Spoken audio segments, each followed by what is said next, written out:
오늘 오후에는 회개하라 천국이 가까이 왔느니라 라는 제목으로 하나님의 말씀을 나누도록 하겠습니다. 세계 기독교 역사를 보게 되면 나라마다 부흥의 시기가 있었습니다. 특별히 20세기 초 세계 기독교 역사 가운데 놀라운 부흥의 시기가 있었는데 1904년 영국의 웨일즈 부흥을 시작으로 1905년 인도의 카시아 부흥, 그리고 1906년에 미국의 아주사 부흥, 그리고 1년 뒤인 1907년에 이 한국 땅에서 일어났던 평양 대부흥이 있었습니다. 그 중에서 단연 최대의 부흥은 바로 평양 대부흥이었습니다. 한 기독교 역사가는 평양 대부흥을 앞두고 이렇게 말하였습니다. 사도행전 이후에 가장 강력한 성령의 역사가 바로 이 평양 대부흥을 통하여서 일어났다. 이렇게 평가하였습니다.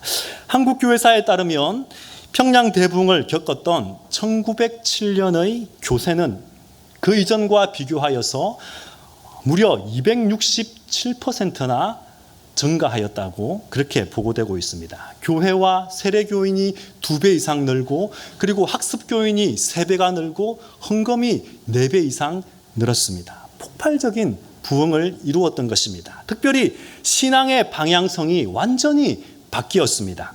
한국교회 초창기 선교사들은 당시에 한국의 경제적인 어려운 상황이라든지 정치적인 상황 때문에 복음 전도를 통한 내면적인 신앙보다는 학교나 병원을 세움을 통하여서 의료 교육을 그런 간접적인 선교에 주력을 하였습니다. 개인적인 구원보다는 사회 구제가 더 우선시 되었던 것입니다. 이에 따라서 초기에 개종자들은 어떤 개인적인 감화보다는, 내면적인 신앙보다는 도덕적이고 사회를 개혁하기 위한 그런 의식으로서 기독교를 받아들이게 되었습니다. 그 후에는 민족의 해방과 독립쟁취의 방편으로 기독교를 받아들일 정도로 개인적인 신앙과는 아주 거리가 멀었습니다. 그러다가 1900년대 초반에 일제의 강점이 기정사실이 되면서 기독교인들은 기존에 가지고 있던 신앙의 행태로는 그 아픔과 슬픔들, 그 실망과 좌절감을 극복할 수 없었습니다. 그럴 즈음에 1903년 8월 달에 강원도 원산에서 연합기도회가 열렸습니다. 당시 하디 선교사가 그 자리에서 자신이 강원도 일대에서 3년 동안 사역을 하였지만 아무런 열매가, 아무런 결과가 나타나지 않았다는 것을 하나님 앞에 회개하였습니다.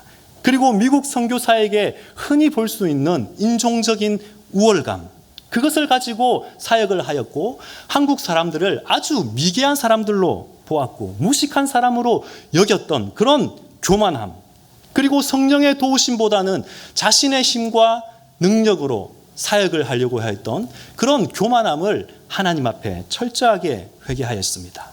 하디 선교사의 이런 진심 어린 회개는 꼬리에 꼬리를 물고 많은 회개운동이 일어나게 되었고, 결국 그것이 1907년 평양 대부흥의 불길이 되었던 것입니다. 1907년 1월 2일에 평양 장대현 교회에서 400개 교회가 연합 부흥회를 가지게 됩니다. 그때 그 자리에서 길선주 장로가 일어나서 자신이 지었던 죄를 가장 먼저 하나님 앞에 회개합니다. 그리고 그 이후에 많은 사람들이 한 사람씩 자신의 죄를 고백하기 시작합니다. 자신의 방탕함을 고백하고 남의 물건을 도둑질한 죄, 그리고 땅을 빼앗은 죄, 살인한 죄, 시기한 죄, 온갖 죄악들을 하나님 앞에 다 쏟아내었습니다.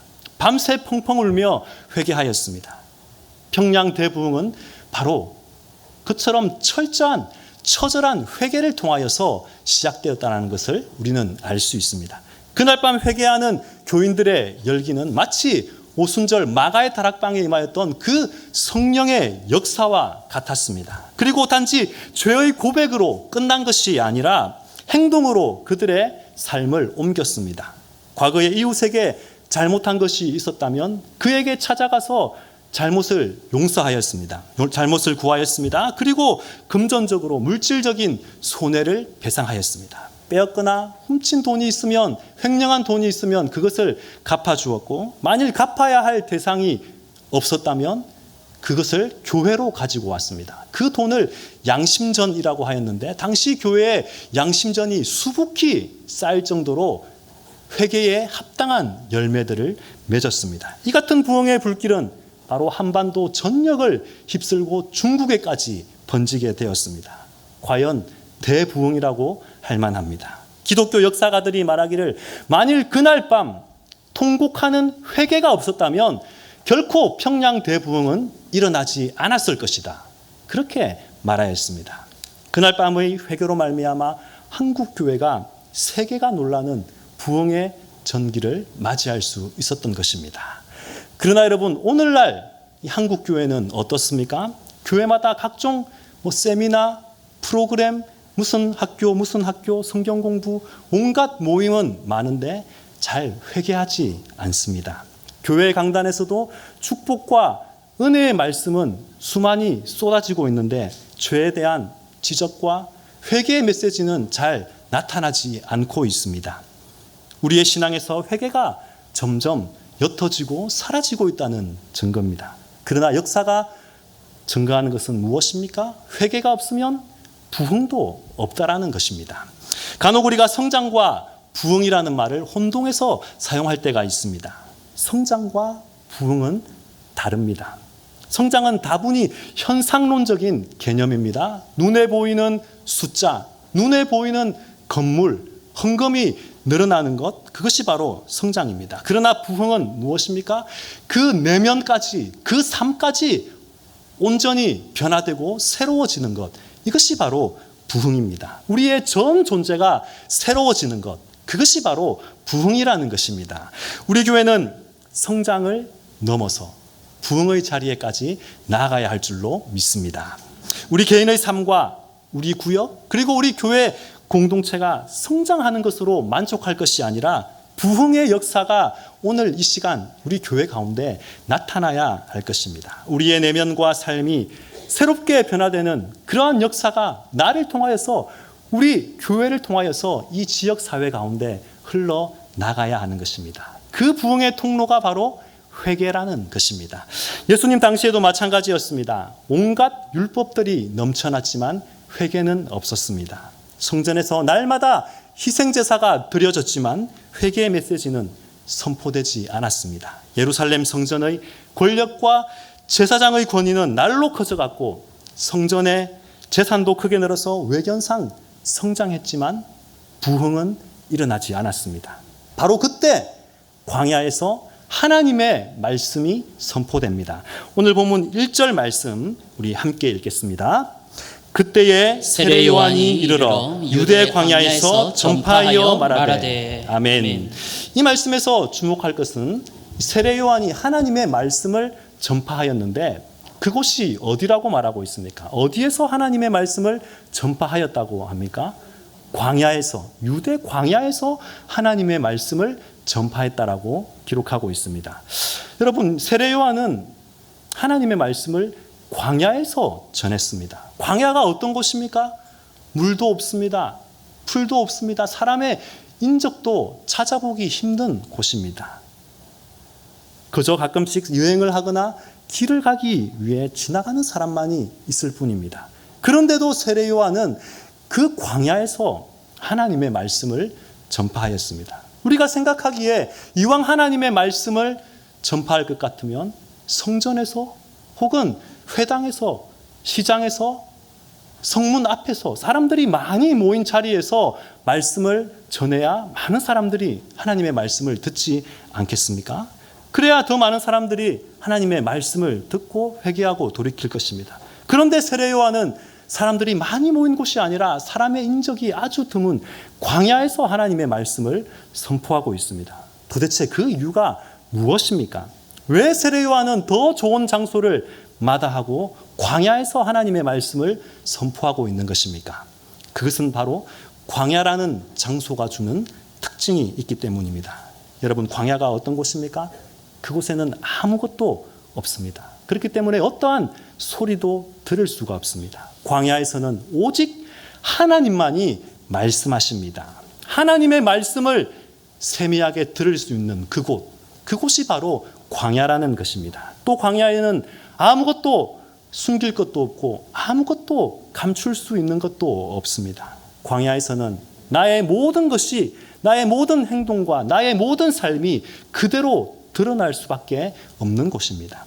그래서 하나님과 직접 숨김없이 있는 모습 그대로 만날 수 있는 곳, 그곳이 바로 광야입니다. 또 광야에는 아무것도 없기 때문에 내가 자랑할 것도 내세울 것도 없습니다.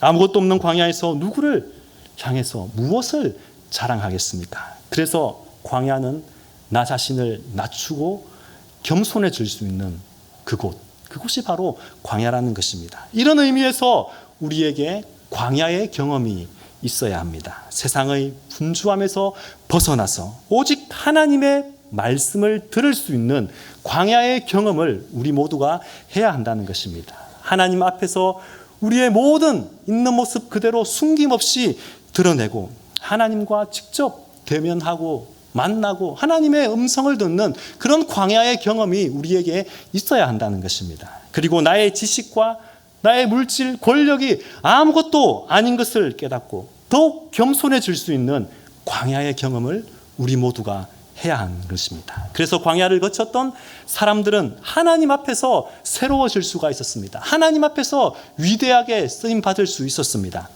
모세는 어떠합니까? 광야에서 40년이라는 시간을 보냅니다. 그리고 난 이후에 출애굽의 지도자로 세워졌습니다. 다윗도 사울왕을 피하여서 광야에서 10년이라는 시간을 보낸 이후에야 이스라엘의 왕이 될 수 있었습니다. 사울도 아라비아 광야에서 3년을 보낸 이후에 이방의 빛으로 사도 바울로 쓰임받을 수 있었던 것입니다. 예수님도 유대 광야에서 40일간을 금식하시고 그 이후에 공생의 사역을 시작하셨습니다. 출애굽한 이스라엘 백성들도 40년이라는 시간 동안 광야에서 순종의 훈련을 거쳐야만 했습니다. 그 이후에 하나님께서 약속하신 가나안 땅에 들어갈 수 있었던 것입니다. 마찬가지로 오늘날 우리에게 광야라는 경험, 광야라는 장소, 광야라는 시간이 필요합니다. 오늘날 우리가 살아가는 이 복잡하고 많은 말들이 난무하는 이 시대 가운데 오직 하나님의 말씀을 들을 수 있는 광야, 나의 모든 것을 내려놓고 하나님과 직접 대면하고 만나고 교제하며 그분의 음성을 들을 수 있는 그런 겸손할 시간을 가질 수 있는 광야가 우리 모두에게 필요하다는 것입니다. 그때부터 모세가 그러하였고 다윗이 그러하였고 바울이 그러하였듯이 우리의 삶은 새로워질 수 있는 것입니다. 세례 요한이 그렇게 아무도 없는 곳에서 그 광야에서 하나님의 말씀을 선포하였는데 그 말씀의 내용이 무엇입니까? 우리 2절 말씀을 함께 읽겠습니다. 회개하라 천국이 가까이 왔느니라 하였으니. 아멘. 세례 요한의 메시지는 아주 어렵고 복잡한 것이 아닙니다. 회개하라 천국이 가까이 왔느니라. 회개와 천국, 이 두 가지였습니다. 여러분, 회개와 천국은 전혀 상반된 이미지 같습니다. 여러분, 회개를 생각할 때 어떤 이미지가 떠오릅니까? 눈물이 떠오르죠. 후회가 떠오르고 반성, 아픔, 고통의 이미지가 떠오릅니다. 반면에 천국은 어떻습니까? 아름다움, 기쁨과 즐거움, 영광스러움, 황홀함, 그런 이미지가 떠오르지 않습니까?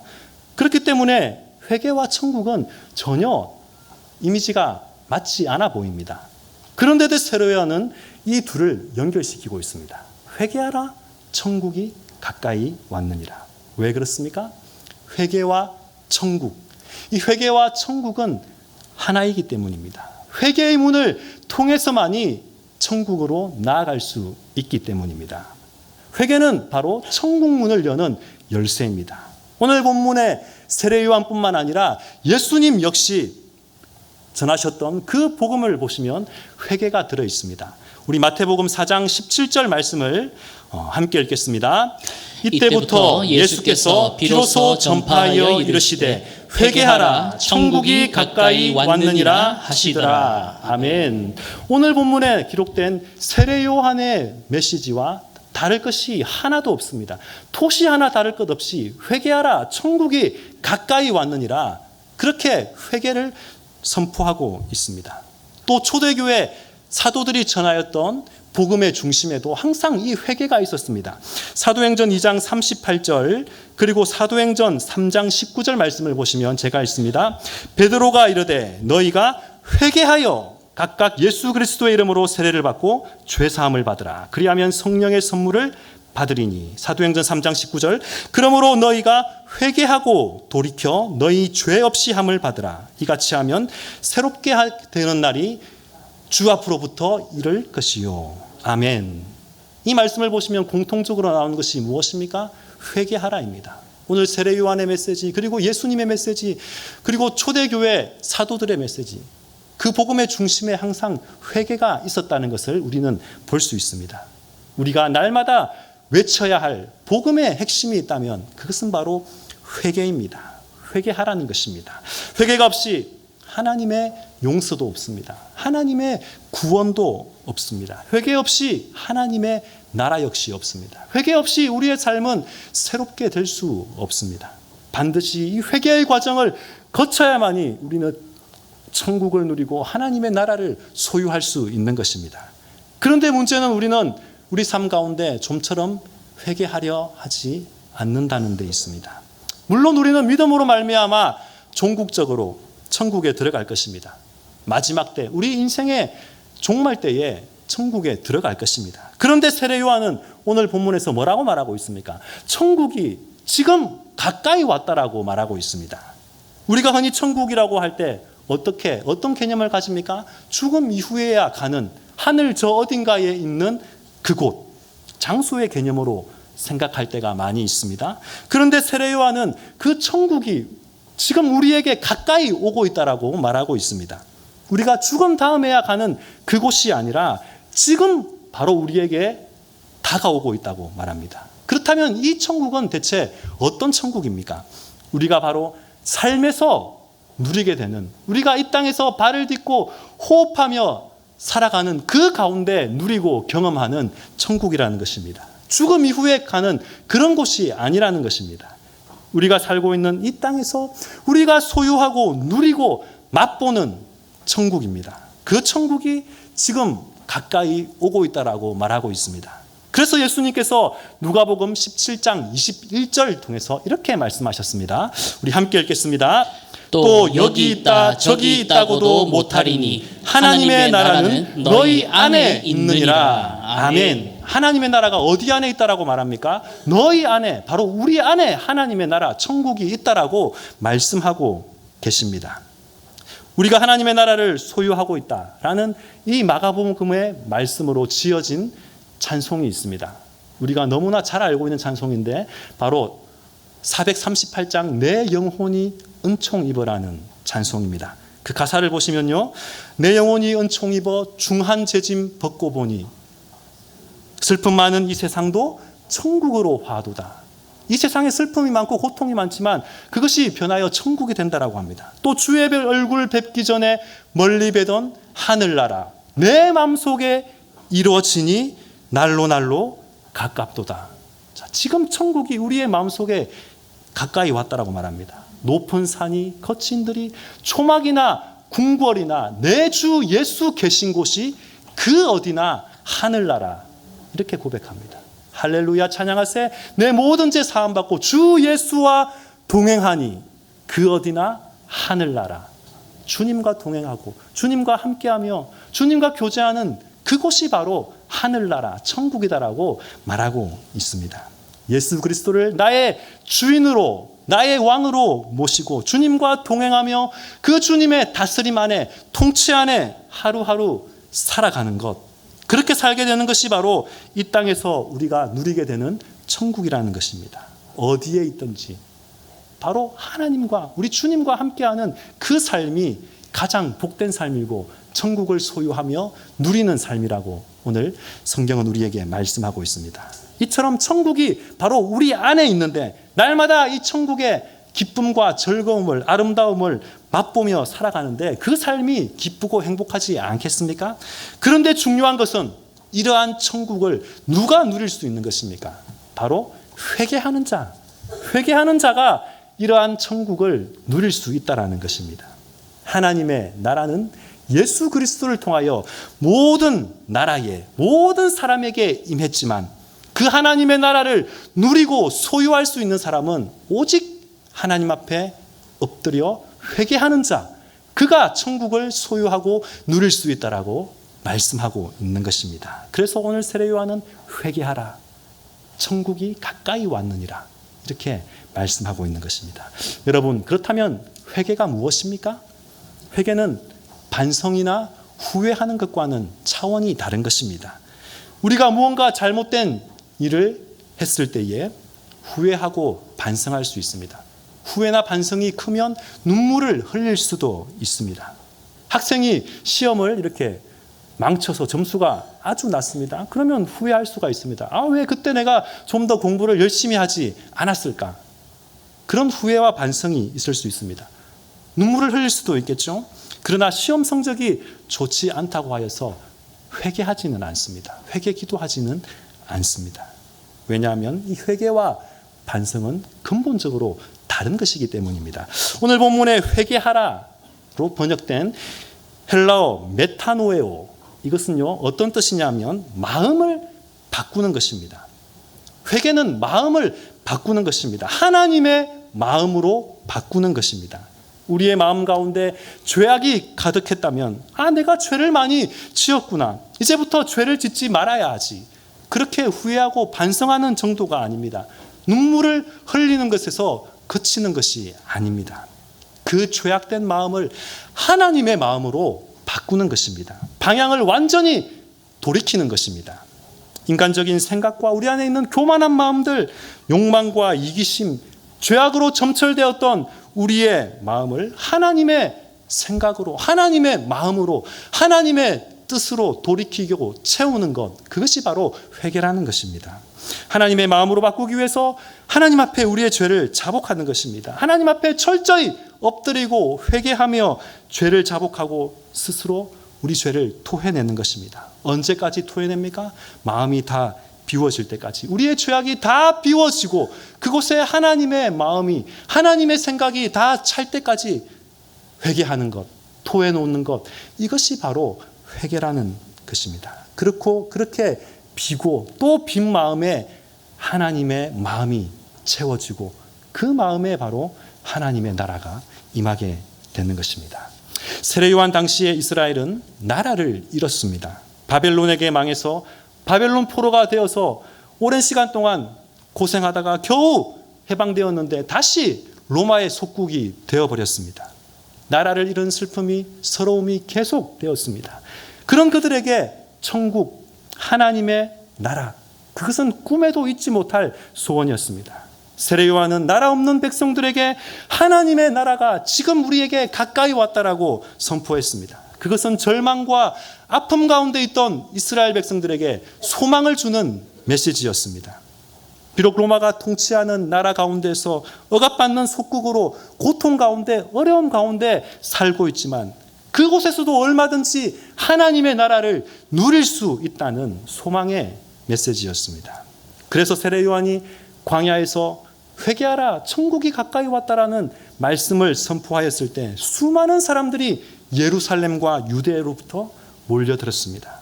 광야 교회에 폭발적인 부흥이 일어났던 것입니다. 성도 여러분, 오늘 우리가 이 부흥을 경험해야 하지 않겠습니까? 하나님의 나라의 그 기쁨과 즐거움을 우리가 누리며 살아가야 하지 않겠습니까? 그러기 위해서 우리는 지금 이 순간 하나님 앞에 엎드려 회개해야 하는 것입니다. 우리 안에 있는 거짓과 죄악과 탐욕과 시기와 모든 육신의 정욕을 위해 살았던 그 삶을 내려놓고 또 하나님 말씀에 불순종하며 내 욕심대로 살았던 그러한 죄악들을 내려놓고 하나님을 기쁘시게 해드리지 못하였던 우리의 모든 삶들을 내려놓고 하나님 앞에 정직하게 우리의 죄악을 토설하며 고백하며 나아갈 때 하나님이 주시는 그 천국의 하나님의 나라의 기쁨과 즐거움을 우리는 누릴 수 있는 것입니다. 말씀을 맺겠습니다.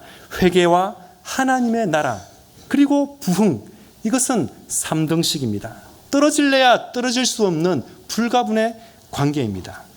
평양 대부흥의 역사처럼 오늘 우리가 부흥의 역사를 경험하기 위해서는 먼저 우리가 하나님을 예배하는 이곳이 바로 하나님의 나라가 되어야 합니다. 더 나아가서 우리의 가정과 우리의 일터 그리고 우리의 삶의 모든 현장에 하나님의 나라가 임해야 합니다. 그러기 위해서 우리는 먼저 회개해야 합니다. 우리 안에 있는 모든 죄악들, 교만함들, 욕망들, 이기심들 남김없이 비워내고 그 마음에 하나님의 마음으로 채워야 하는 것입니다. 그 과정이 결코 쉽지 않습니다. 고통스럽고 어렵습니다. 그럼에도 불구하고 우리가 끝까지 인내를 가지고 이 회개의 길을 걸어간다면 하나님께서 우리 가운데 하나님의 나라가 우리 가운데 임하게 될 것입니다. 그때 우리에게 부흥도 임하게 될 것입니다. 주님께서 이 시간 우리에게 말씀하십니다. 회개하라, 천국이 가까이 왔느니라. 이 말씀 앞에 우리의 삶을 돌아보십시다. 하나님 앞에 죄악된 삶을 돌이키는 진실된 회개로 말미암아 이 땅에서 천국의 기쁨을 누리며 우리 심령에 그리고 우리 교회 가운데 부어주시는 부흥의 역사를 경험하며 살아가는 저와 여러분이 되시기를 주님의 이름으로 축원합니다.